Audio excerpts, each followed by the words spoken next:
నిజంగా యావత్ సమాజం ఇవాళ తూ అంటే తూ అనే పరిస్థితి కనబడుతూ ఉన్నది. ఈ క్రమంలో ఎప్పుడైతే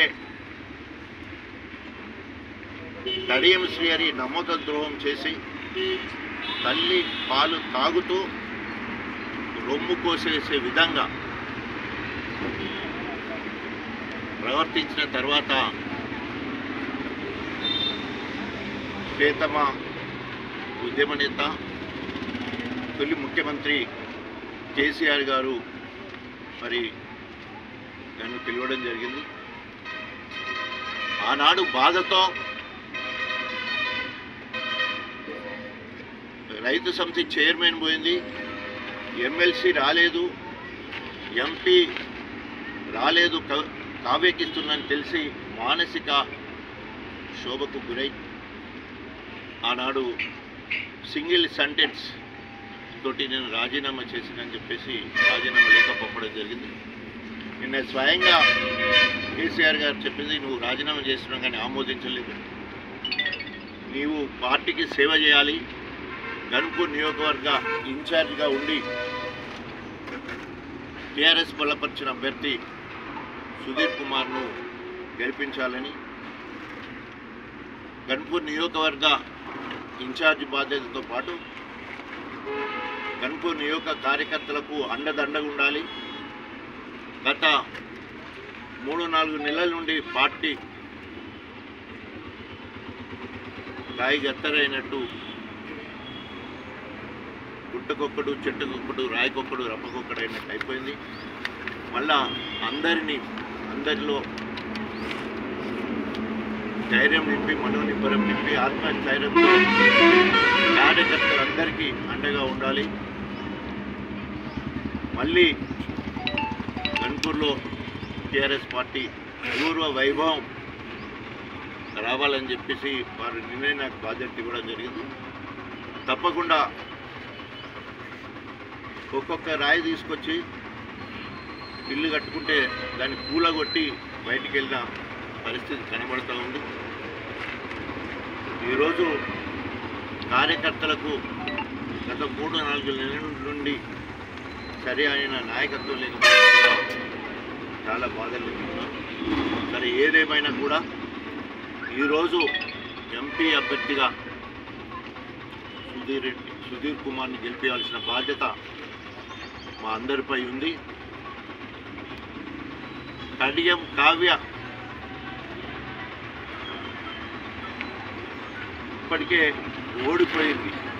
ప్రజలలో ముందుగా కుడా చైర్మన్ అనుభవించి ఆ రకంగా ఆ పార్టీకి వెన్నుపోటు పొడిచి వైస్రాయ్ హోటల్లో చెప్పులు ఇసిరేసి చంద్రబాబు సంకల చేరిలు కడియం. అక్కడ అనేక పదవులు అనుభవించి సోషల్ వెల్ఫేర్ మినిస్టర్, అదేవిధంగా ఎడ్యుకేషన్ మినిస్టర్, తర్వాత ఇరిగేషన్ మినిస్టర్గా అక్కడ పదవులు అనుభవించారు. మళ్ళీ చంద్రబాబు నాయుడుకి వెన్నుపోటు పొడిచి అధికార దాహం ఇంకప్పటికి తీరలే. ఎందుకంటే 9 సంవత్సరాలు మంత్రిగా చేసినా కూడా, అనేక పదవులు అనుభవించినా కూడా అధికార దాహం తీరక చంద్రబాబు నాయుడుకు వెన్నుపోటు వచ్చి మళ్ళీ కేసీఆర్ సంకల జోరి బహుశా బీఆర్ఎస్ పార్టీలో ఎవరికి ఇయ్యనంత ప్రాధాన్యత, ఎవరు పొందనన్ని పదవులు అనుభవించి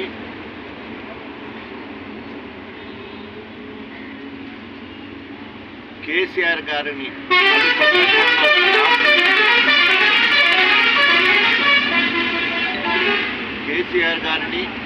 బ్లాక్మెయిల్ చేసి ముందు ఎంపీ అయ్యిండు, ప్రత్యేకంగా నా విషయంలో రెండోసారి బ్లాక్మెయిల్ చేసి ఉప ముఖ్యమంత్రి అయ్యిండు, 2 సార్లు ఎమ్మెల్సీ అయ్యిండు, మళ్ళీ బ్లాక్మెయిల్ చేసి blackmail king of king లెక్క మళ్ళీ ఎమ్మెల్యే కూడా అయిండు. అదేవిధంగా చివరికి మళ్ళీ బ్లాక్ మహారాజు లెక్క తన బిడ్డకి ఎంపీ టికెట్ కూడా తీసుకోవడం జరిగింది.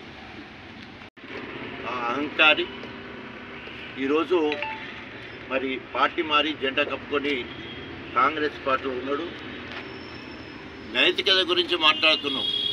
నీకు సిగ్గు శరం ఉండేది ఉంటే, మోరల్ వాల్యూస్ ఉండేది ఉంటే ముందుగా నీవు టీఆర్ఎస్ పార్టీ నుండి గెలిచిన ఎమ్మెల్యే పదవికి రాజీనామా చేసి నువ్వు చెయ్యి గుర్తు మీద పోటీ చేసి గెలువు, ప్రజలు హర్షిస్తారు. తెలంగాణ రాష్ట్ర సాధన కోసం అధికార కాంగ్రెస్ పార్టీ ఎమ్మెల్యే పదవికి రాజీనామా చేసి నేను తెలంగాణ జెండా పట్టుకొని కాంగ్రెస్ పదవిని వదిలిపెట్టి మళ్ళీ కారు గుర్తు మీద టీఆర్ఎస్ పార్టీ నుండి గెలిచిన.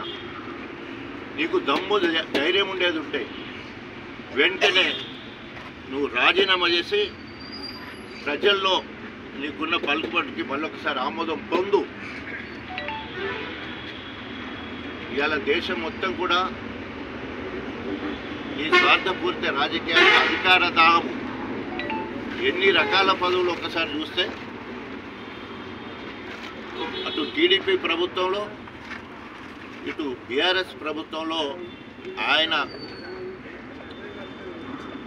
చేయని పదవి పొందని గౌరవం లేకుండా అనేక పదవులు అనుభవించడం జరిగింది. ఇంకా అధికారం దాహం తీరక బిడ్డను కూడా మరి రాజకీయ వారసులుగా తీసుకురావాలని అప్రజాస్వామికంగా ఈరోజు ప్రజల దగ్గరికి మళ్ళీ రావాలని చూస్తున్నాడు. ప్రత్యేకంగా గణపురం ప్రజలందరూ కూడా కర్రు కాల్చి వాత పెట్టడానికి సిద్ధంగా ఉన్నారు.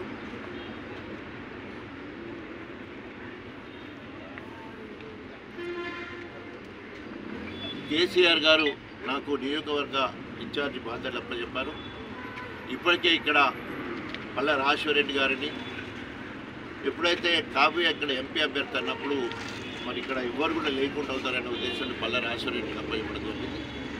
సో వారి సహాయ సహకారాలతోటి రాబోయే రోజుల్లో ప్రత్యేకంగా ఎంపీ ఎన్నికల్లో టీఆర్ఎస్ పార్టీ బలపరిచిన సుధీర్ కుమార్కు అత్యధిక మెజారిటీ ఇచ్చి గెలిపేయడానికి సర్వశక్తులను నొడ్డిస్తాం.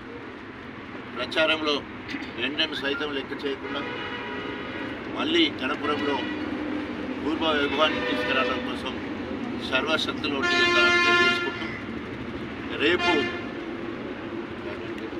ఎంపించిందో కాంగ్రెస్ పార్టీకి తెలియదు. బీఆర్ఎస్ పార్టీలో బ్లాక్మెయిల్ చేసి ఎంపీ టికెట్ తీసుకున్నది. అంత రాజకీయ ఏమంటారు ఆకాంక్ష అయ్యేదో బిడ్డదో తెలియదు. అయ్యే జుట్టు బిడ్డ చేతిలో ఉన్నది. అయ్యే జుట్టు బిడ్డ చేతిలో ఉన్నది. త్వరలోనే వివరాలన్నీ చెప్తాను. ఈయన సంపాదించిన డబ్బులు మొత్తం కూడా విదేశాల్లో దాచుకునే క్రమంలో బిడ్డ మొదటి సాక్షిగా ఉంది, అల్లుడు రెండో సాక్షిగా ఉన్నారు. ఎన్నోసార్లు వాళ్ళ ఇంట్లో ఈ రాజకీయ వారసత్వం గురించి గొడవలు జరిగిన మాట వాస్తవం. ఇప్పటికే కడియం శ్రేరి కులంలో ఒక వివాదము కొనసాగుతున్నది. ఆయన రిజర్వేషన్లకు అర్హుడే కాదని, బిడ్డేమో మతాంతర వివాహం చేసుకొని ఆమె కూడా కులమే కాదని చెప్పేసి ఆమె చర్చ, ఆమె మొత్తం మీద కులం మీద రచ్చ జరుగుతూ ఉంది. మాదిగలు ఎవరు కూడా కడియం కావ్యను వదిలిపెట్టే పరిస్థితిలో మాదిగ సమాజం లేదు. సభ్య సమాజం కూడా ఈరోజు కడియం శ్రేరి రాజకీయాలు, అధికార దాహము, బ్లాక్మెయిల్ రాజకీయాలను నిశ్చితంగా పరిశీలిస్తున్నారు. తప్పకుండా రేపు రాబోయే ఎన్నికల్లో కడియం శ్రీహరి గారికి అలాగే వారి బిడ్డ కావ్యకు బుద్ధి చెప్తారు. అంతేకాకుండా సిగ్గు శరం ఉండాలి కడియం శ్రీగారికి.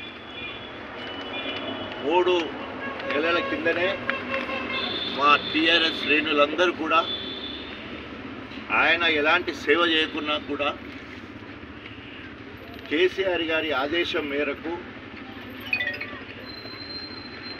కష్టాలు పడి ఆయనను ప్రజలందరూ కూడా చీకొడుతుంటే కూడా శ్రేణులే ముందుండి గెలిపించడం జరిగింది. కాంగ్రెస్ పార్టీ పైన నొప్పులు జరుగుతున్నారు. మాదిగలు ఎవ్వరు కూడా కాంగ్రెస్ పార్టీకి ఓటు వేయొద్దని చెప్పేసి కూడా నిర్ణయం తీసుకునే స్థాయిలో ఉంది. ప్రత్యేకంగా గణపురం నియోజకవర్గం దాదాపు 35% మాదిగలు ఈరోజు గణపురం నియోజకవర్గం ఉన్నారు. అతిపెద్ద సామాజిక వర్గం.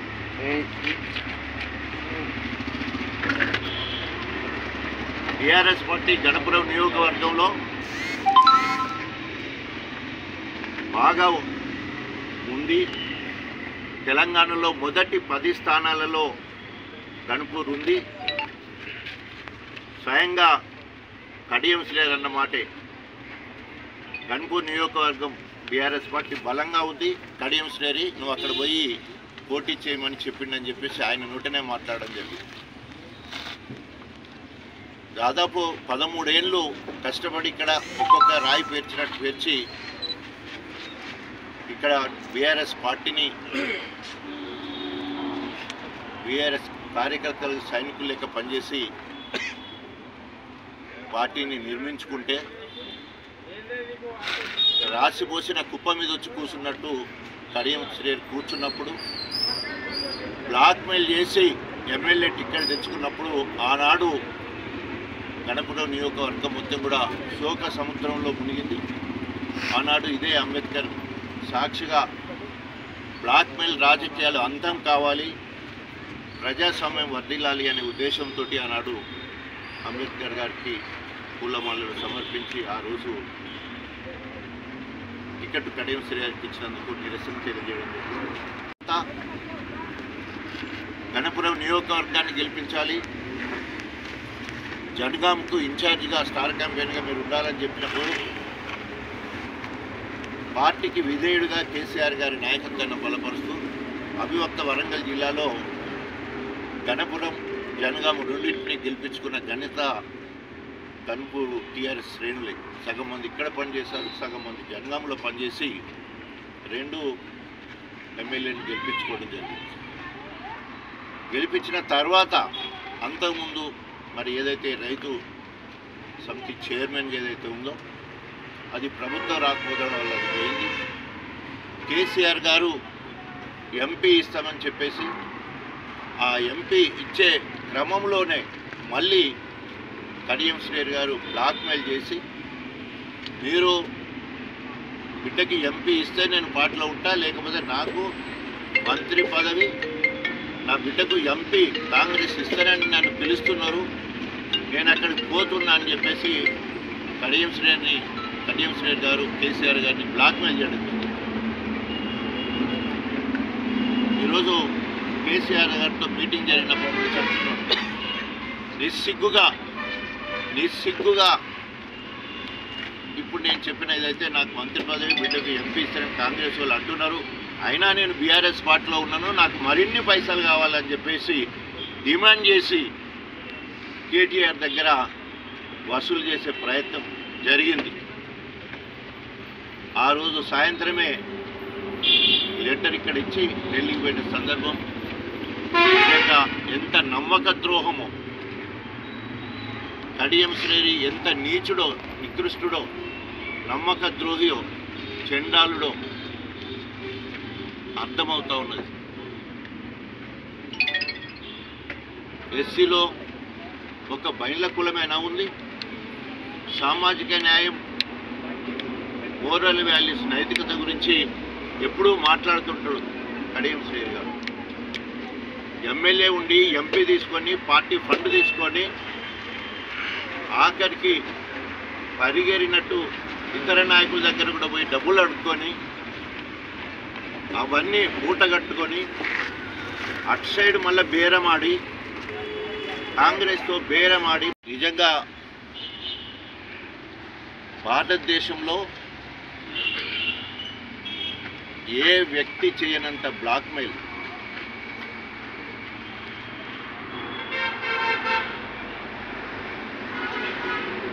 ఆయనని బ్లాక్మెయిల్ చేసే కింగ్గా పిలిస్తే బాగుంటుందేమో.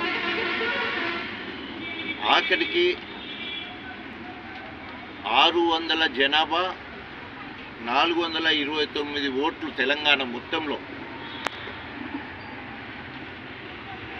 అంత చిన్న జాతి అని చెప్పుకునే మైళ్ళ కుణస్తునికి టీఆర్ఎస్ పార్టీలో తండ్రి ఎమ్మెల్యే, బిడ్డ ఎంపీ సీట్ ఇచ్చినా కూడా కేసీఆర్కు వెన్నుపోటు పొడిచి ఎంపీ టికెటే కాదు, ఎంపీ టికెట్తో పాటు పార్టీ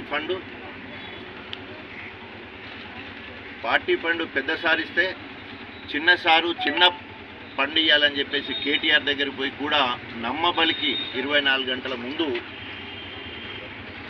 నమ్మబలికి చిన్న బాస్ దగ్గర నుంచి వెళ్ళి కూడా పైసలు అడుక్కొని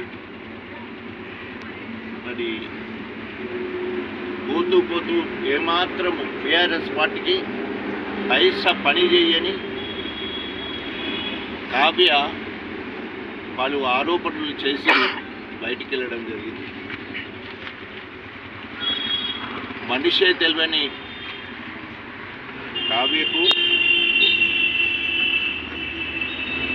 తగుతున్నమ్మని కాంగ్రెస్ పార్టీ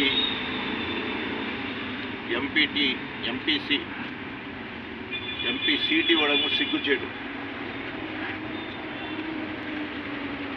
ఈరోజు బాధితులకు అన్యాయం చేసిన పార్టీగా చరిత్రలో మిగిలిపోయే విధంగా ఈరోజు కాంగ్రెస్ పార్టీ ఉంది. ఇప్పటికే 2 ఎంపీ స్థానాలు మాలలకిచ్చి నాకర్నూలు కావచ్చు, అదేవిధంగా పెద్దపల్లి కావచ్చు, 2 మాలలకు ఇక్కడ బైన్లకి ఇవ్వడం వల్ల, అదేవిధంగా కంటోన్మెంట్ కూడా మాలలకి ఇవ్వడంతో మాదిగలకు ఎనలేని నష్టం చేసిన పార్టీ ఏదైతే ఉందో కాంగ్రెస్ పార్టీగా చరిత్రలో మిగిలిపోద్ది. ఈరోజు తెలంగాణలో ఉన్న యావత్ మాదిగలందరూ కూడా కేసీఆర్ గారి నాయకత్వం, కేసీఆర్ గారి నాయకత్వం, తెలంగాణ ఉద్యమ నేత కేసీఆర్ గారి నాయకత్వం. జై తెలంగాణ. డాక్టర్ రాజన్న నాయకత్వం, డాక్టర్ రాజన్న నాయకత్వం. జై తెలంగాణ, జై తెలంగాణ. పత్రికా మిత్రులకి, ఎలక్ట్రానిక్ మీడియా సోదరులకి, అదేవిధంగా ప్రభుత్వ ప్రజాప్రతినిధులకు, వివిధ హోదాల్లో ఉన్న శ్రేణులందరికీ నా యొక్క తెలంగాణ ఉద్యమ వందనాలు తెలియజేసుకుంటూ,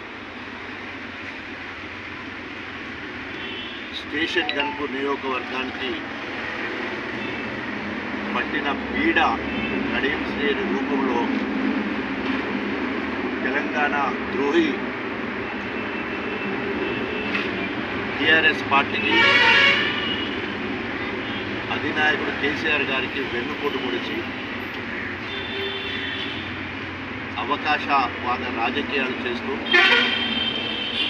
అప్రజాస్వామికంగా అధికార దాహంతో ఈరోజు కడియం శ్రీహరి ఆ పేరు పలకాలంటేనే అసహ్యంగా ఉంది. గణపురం నియోజకవర్గ ప్రజలు కాదు, ఇలా తెలంగాణ మొత్తం కూడా అసహించుకుంటున్న పేరు ఏదైతే ఉందో అది కడియం శ్రీహరి అనే పేరు. ఇంత నీచమైన రాజకీయాలు ఉంటాయని చెప్పేసి తూ అని గుమ్మేస్తున్నారు. అన్నీ వెన్నుపోటు రాజకీయాలే.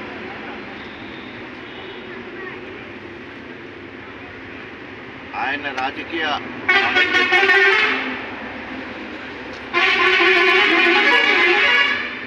అనేక రకాలుగా టీడీపీలో ఎన్టీ రామారావు సంకలజేరి ఆయన నమ్మబలికి ఆయన నమ్మించి ఆయన చెప్తుండే మంత్రివర్గ ప్రమాణ స్వీకారానికి నేను పోతే నువ్వు మంత్రిగా పోతున్నావు, నువ్వెందుకు వచ్చినావు బస్కు అని చెప్పిండని ఆయన గొప్పగా చెప్పుకుంటుండే. అంత నమ్మకంగా నమ్మిన ఎన్టీ రామారావుకు నమ్మక ద్రోహం చేసి వెన్నుపోటు పొడిచి